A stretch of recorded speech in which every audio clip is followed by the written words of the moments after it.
and do this question, which says that a reaction which causes the presence of oxides of nitrogen in a car exhaust is the formation of NO. They've given a reaction and they're asking what is the bond energy of the bond between the atoms of NO.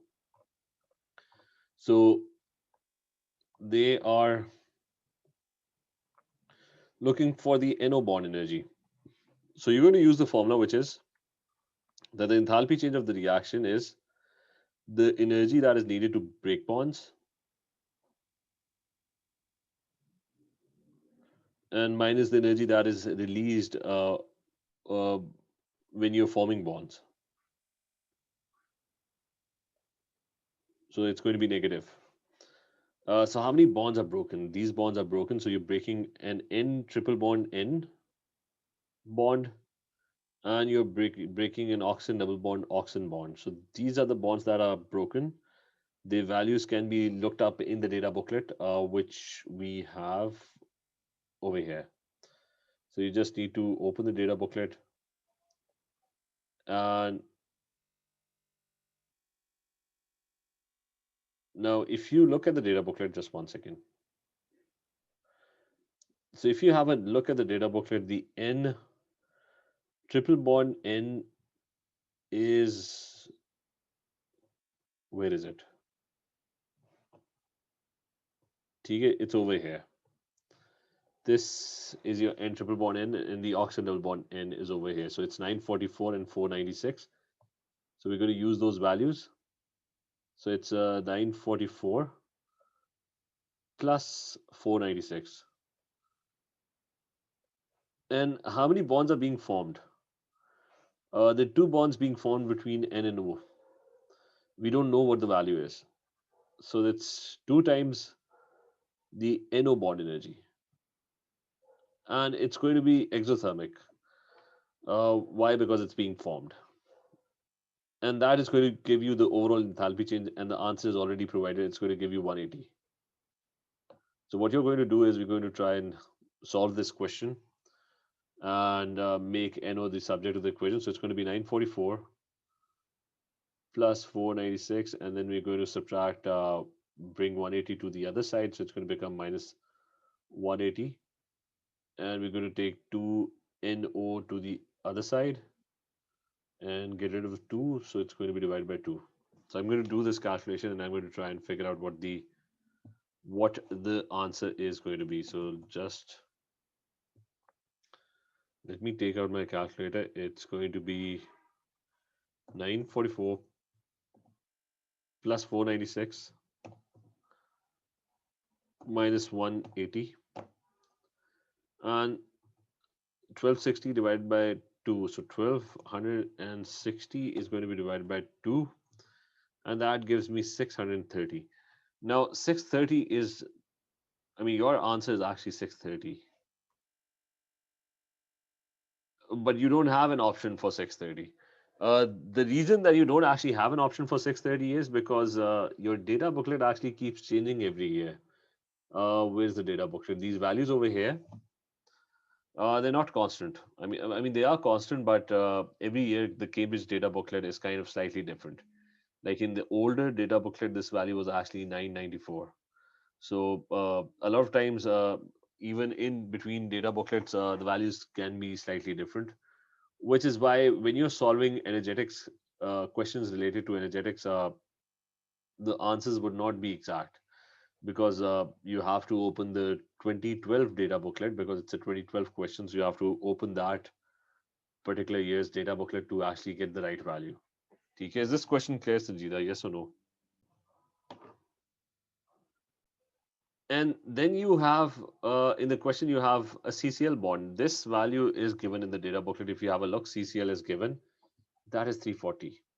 So what you have is that you're given most of the values apart from the CF bond energy. You don't know what this bond energy is. So you don't know what option C is. For the rest, you have to figure out the lowest bond energy. So the lowest, I mean, these two would be gone.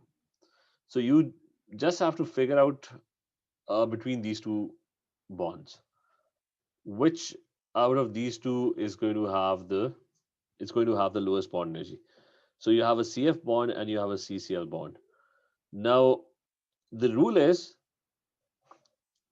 that smaller atoms, they make, I wrote down, I mean, when we were writing notes, we wrote this down. Smaller atoms, they always make stronger bonds.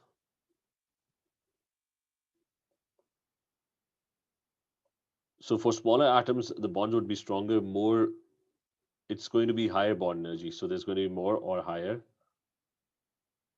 bond energy. It's going to be more difficult to break or get rid of those bonds. So the smaller atom is the CF over here. So we this question mark over here, although we don't know what the value is, but this value is going to be higher compared to the CCl bond. CCl is a bigger atom, so this bond is going to be relatively weaker compared to the CF bond. So this value is going to be smaller. Less energy would be required to break the CCl bond. So the correct answer would be option D. So Jida, is this question clear?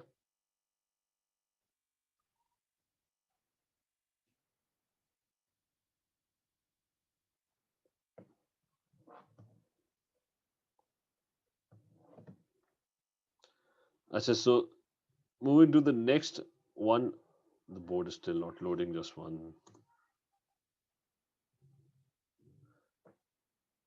So moving to the next question. It's again about bond energies, and the question is you have this reaction in front of you. Remember, in this question, NF3, you have an NF3 molecule. Remember the structure N is in NF3, N is forming three bonds with fluorine. So you would have to break all these bonds, and there are two molecules. So in total, you're going to be breaking enthalpy change is equal to bond breaking, which is how many bonds are you breaking? You're breaking three bonds, and there are two molecules, so that means you're breaking a total of six N and F bonds. And how many bonds are you forming?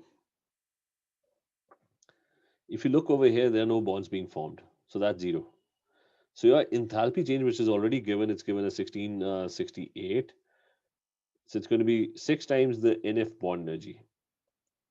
And if you want to figure out the NF bond energy, take the 6 to the other side. So it's going to be 1668 divided by 6. So 1668 and then divided by 6, and that gives me 278. That's going to be my answer. One thing, always remember bond energy is always endothermic because it's defined as the energy that is needed to break the bond. So it's always going to be positive. Now, the next question is going to be you have this equation in front of you and you have to figure out the enthalpy changes are provided for all the reaction. Remember, you need to have some idea of what the structure is and how many bonds are present. So remember, in carbon monoxide, carbon is actually forming a triple bond. So you have to break that bond. In hydrogen, there's a single bond. So you would have to break two of them because there are two molecules, and methanol would be CH3 and OH. Now be careful when you're counting bonds, so breaking bonds. So how many bonds? They would all be positive. So you would have to break the carbon triple bond oxygen. So that value is 1077. What else? You have to break two hydrogen-hydrogen bond. This value would be given over here. This is over here. That's 436, and you would have to break two of them. So these values would be positive. And then you'll be forming bonds. How many bonds are formed?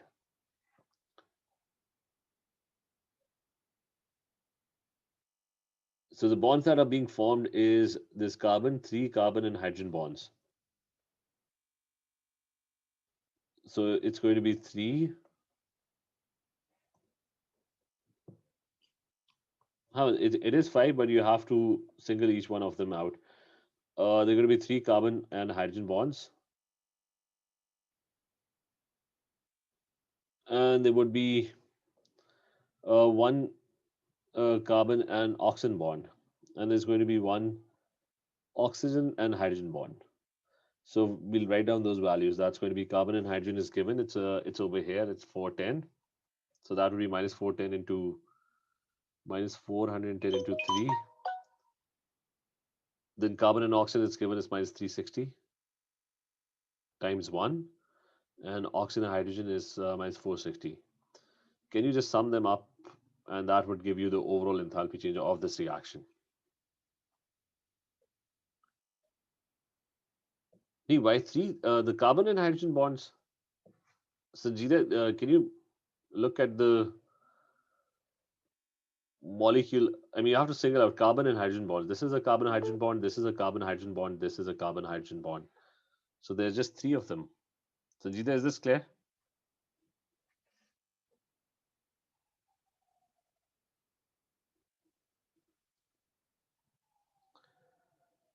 So the other 2 are not carbon and I mean total there are 5 bonds. So can you sum them up and find what the value is? It would be be very careful when you're doing this on your calculator. 436 times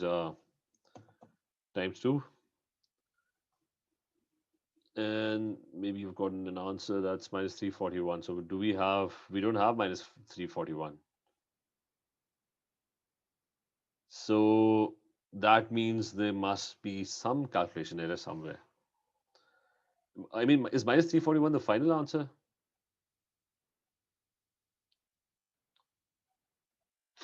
Minus 341. Can you recheck your answer?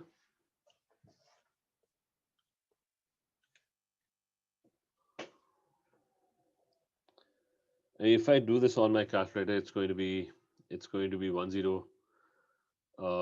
436 into 2, and then everything bond formation would be minus. So it would be minus 410 into 3. Then it's going to be minus 360. Then it would be minus 4. And the value comes out to be minus 101.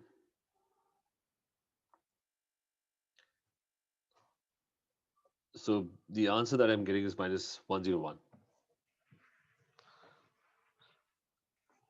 Okay. So we're going to start with the Hess Law.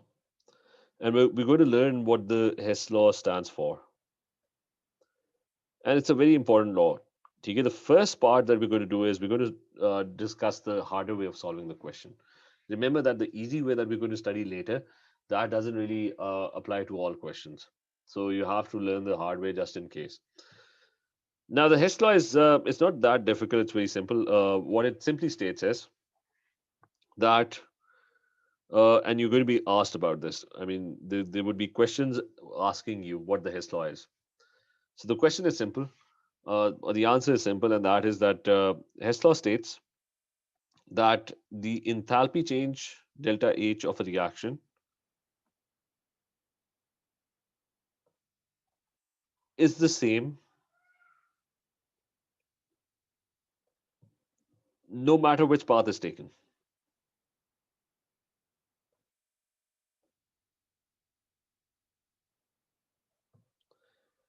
Now, what that basically means is no matter how you do the reaction, as long as you're making the same, reactant, you're starting with the same reactants and the products are the same. So you're basically in total breaking the same number of bonds and forming the same number of bonds. So your overall enthalpy change would be exactly the same. One example is, let's say I want to burn carbon to produce carbon dioxide. Now, one way is I simply react the two and I burn the carbon in excess oxygen and I get carbon dioxide. So that's path number 1. Let's call that path 1. That's one way of doing the reaction, the direct way. And let's say this is the enthalpy change of this reaction is known as delta H1. Okay, let's give it a value, delta H1, a hypothetical enthalpy change. These are my reactants and these are my products that I'm trying to form. Now the whole process, and this is carbon dioxide actually, TK. Now the whole process could be done using a different path.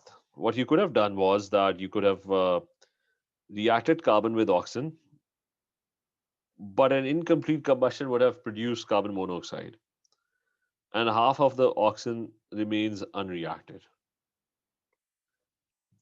And then in the next step, you take this carbon monoxide and you burn it again and you get carbon dioxide. So that's your path number two that you could have chosen. Uh, Now that's two separate reactions. I mean, you can call this enthalpy change two, and you can call this enthalpy change number three. So that's another way of doing the same reaction. So instead of reacting carbon and oxygen in one go and making carbon dioxide, what you could have done is reacted some carbon with some of the oxygen so that incomplete combustion occurs and you make carbon monoxide. And then you take that carbon monoxide and you burn it again to produce carbon dioxide. So this over here is your path number two.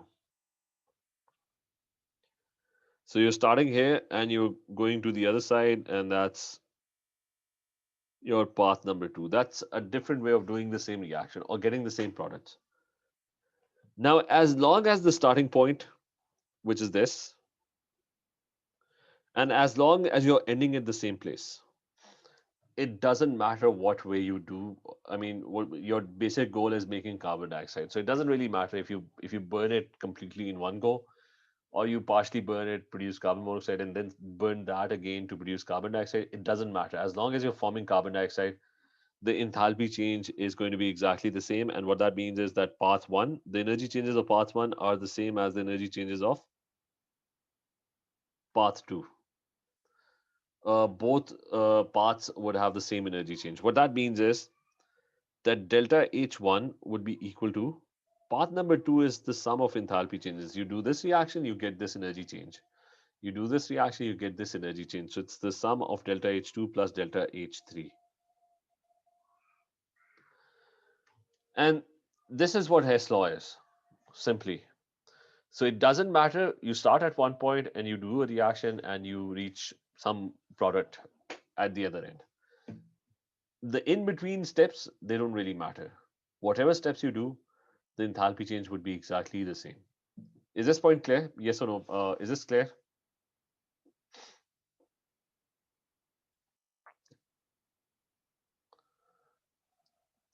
Okay, so it's a simple concept.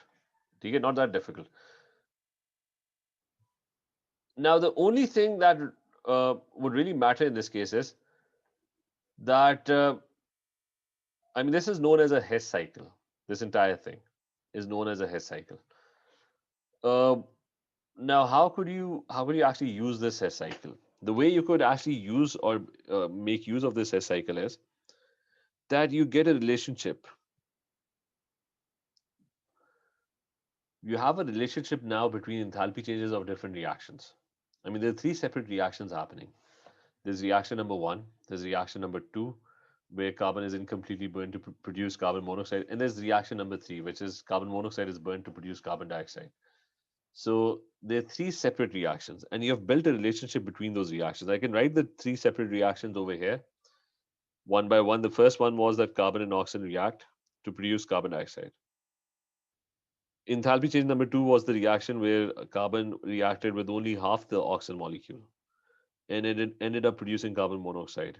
And reaction number three, or enthalpy change number three, was that you had carbon monoxide reacting with the leftover oxygen to produce carbon dioxide. So what you have done is, by constructing a Hess cycle, what you've done is you've figured out a relationship between these three separate reactions. They're completely different reactions, uh, but you've sort of linked them together in a cycle, and you've figured out a relationship between the enthalpy changes. Now that relationship is going to be very helpful. Why? Because if two of the values are known,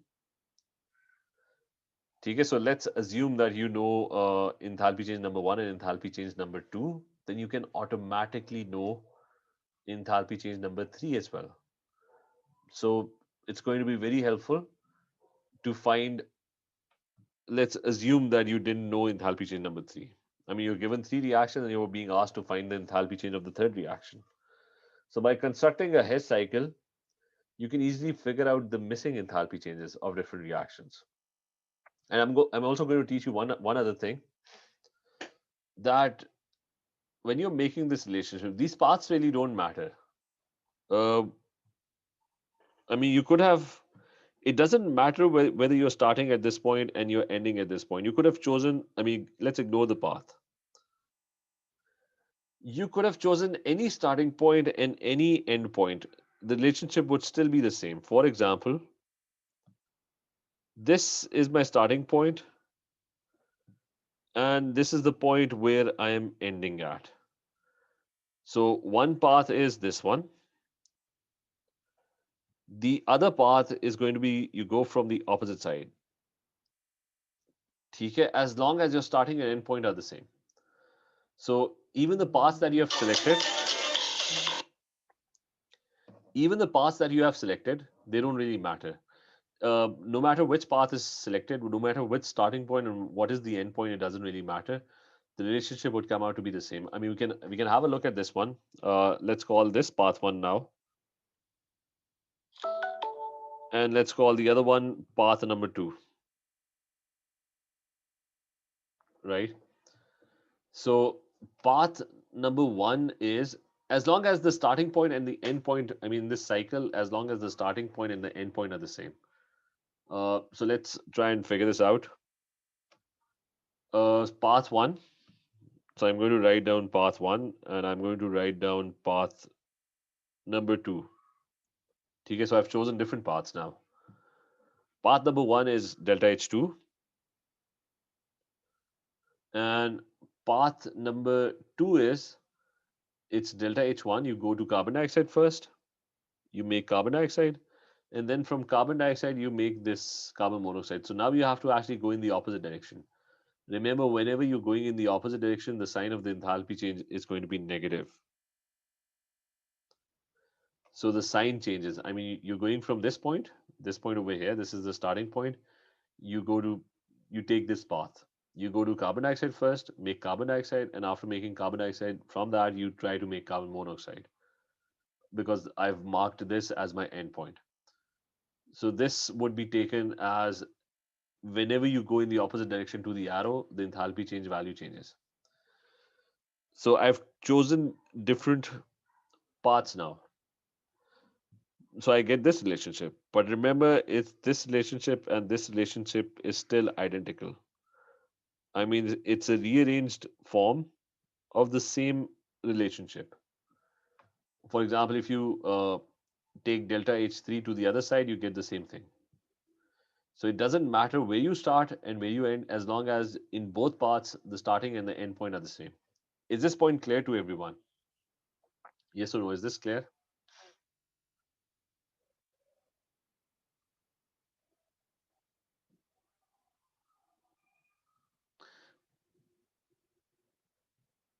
Sorry. Rida, you were right. This is actually H1. Okay?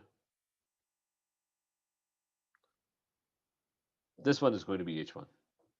Okay? Rida, otherwise it's clear? I mean, it was H1.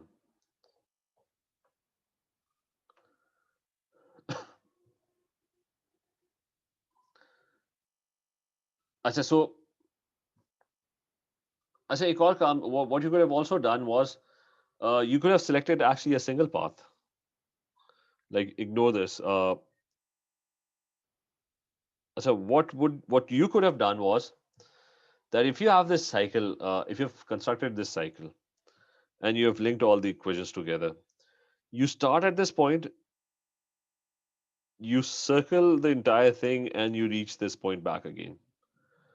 So what would be the enthalpy change of this whole path? It would be zero, right? Because you're not doing anything. You started at this point, you did a bunch of reactions, but you ended up with the same products. I mean, you started and you ended up at the same place. So that means the net result is you're not doing anything. So that means the overall enthalpy change of this particular path. So I could have chosen a single path. So let's try and do this one. The overall enthalpy change would be zero. So it's going to be delta H2. And let's see if the relationship still comes out to be exactly the same. So it's going to be delta H2 plus it's going to be delta H3 and I'm going in the opposite direction over here, so it's going to be minus delta H1. And the whole thing would be 0, right? So I could have chosen a single path, and I would have started at the same point, and after circling the whole Hess cycle, I would have ended at the same point. So this relationship is still the same as this one. These two, all these three relationships are exactly the same. Is this clear to everyone? Yes or no?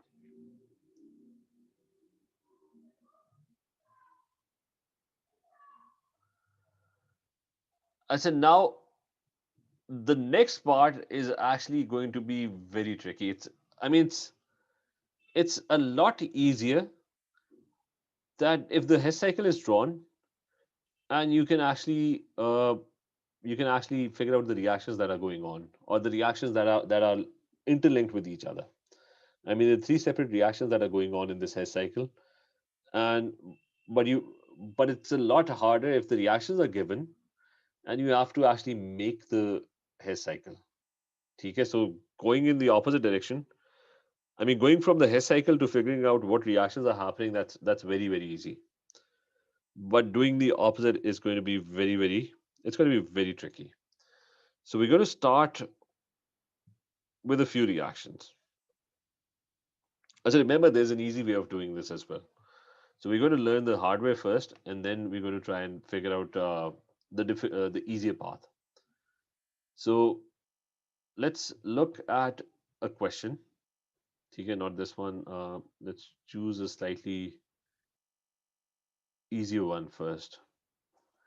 I said, let's have a look at this question. And well, even this one is harder. Let's try and do this first. So you have this reaction. You have a carbon dioxide, and so I'm going to write this down. So I have to make a Hess cycle. Oh, what we're going to do is that this reaction. I mean, they're asking for the enthalpy change of this particular reaction. Okay, they want to know what is the value. Now, we don't obviously have a value right now. What we can do is we can create another path, right? If I'm able to create another path for the same reaction, then the enthalpy change of this reaction and the enthalpy change of this other path, they're going to be exactly the same. So that is exactly what I'm going to try and do. So what we can do is, if you look over here, one thing that you would notice is there's a reaction happening where carbon monoxide is changing into carbon dioxide. So that is what I'm going to do. There's carbon monoxide over here. Change it into carbon dioxide. I mean, leave the water as it is. Okay, and make sure you write down the states as well. States are important.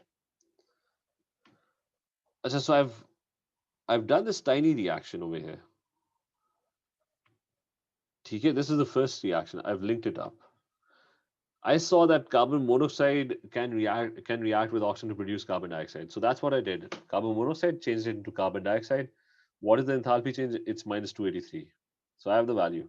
This tiny part, that's minus 283. What else? Look over here. I can change hydrogen gas to water in liquid state, and the value is minus 286. So there is hydrogen gas over here. What I can simply do is don't touch the carbon dioxide, leave it as it is, but I can change the hydrogen to H2O in liquid state, right?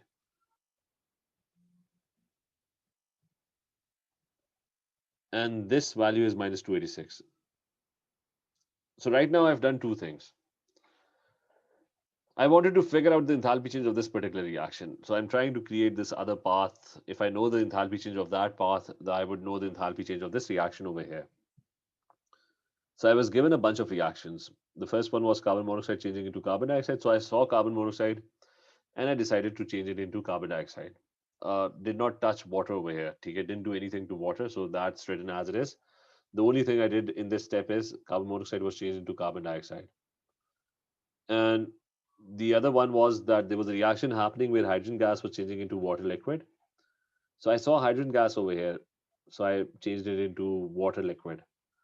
Didn't touch carbon dioxide. Nothing happened to carbon dioxide. So the value was minus 286. Now I need to complete the entire cycle. So what is this path? I mean, look carefully. Your starting point is this, your ending point is this. What's changing? Nothing is happening to carbon dioxide gas. The only thing that's happening is liquid water is changing into gaseous water. So liquid water is actually changing into gaseous water. So the value would be plus 44 over here. I mean, I'm going in the opposite direction. Liquid water over here is changing into gaseous water. Is this clear? Did you understand what I did over here? Yes or no? Is this clear?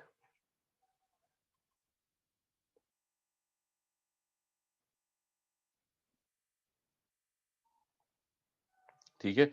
Remember, doing this, I mean, it requires a lot of trial and error. You have to practice a lot. Okay, it's not going to come naturally. It's not easy. Okay, there's no formula that you just put. I mean, there is actually a formula we're going to study later. There's an easy way. I mean, but the questions that we have over here in this worksheet, they can only be solved if you know how to make a cycle. Uh, so you have to learn and you have to practice and you have to. A lot of times you're going to make a wrong cycle, then you have to correct it.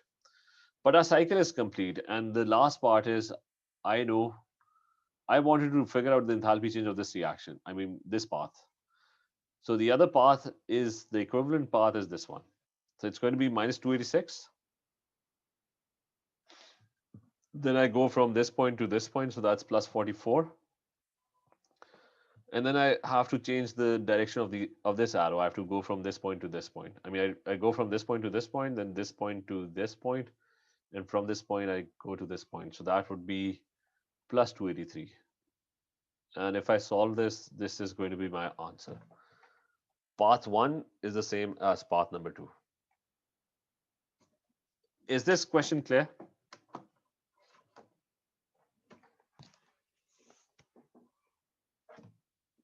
Yes or no? Is this question clear?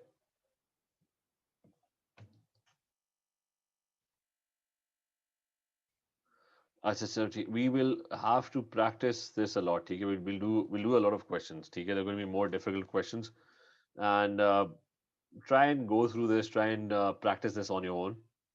Right? Most of the time, you're going to try and what the basic idea is. A reaction would be given, and you have to try and figure out another path for the reaction based on the equations that are given to you. It's not going to be easy. I mean, these are the hardest questions probably in the whole of chemistry. TK, these are probably one of the hardest questions to actually solve. They're not easy. TK, that's what I'm going to warn you. Uh, One of the hardest in all of AS chemistry syllabus. TK. Chale, TK, we'll continue with this tomorrow. Then we'll do more questions on this. Take care, Allah Hafiz.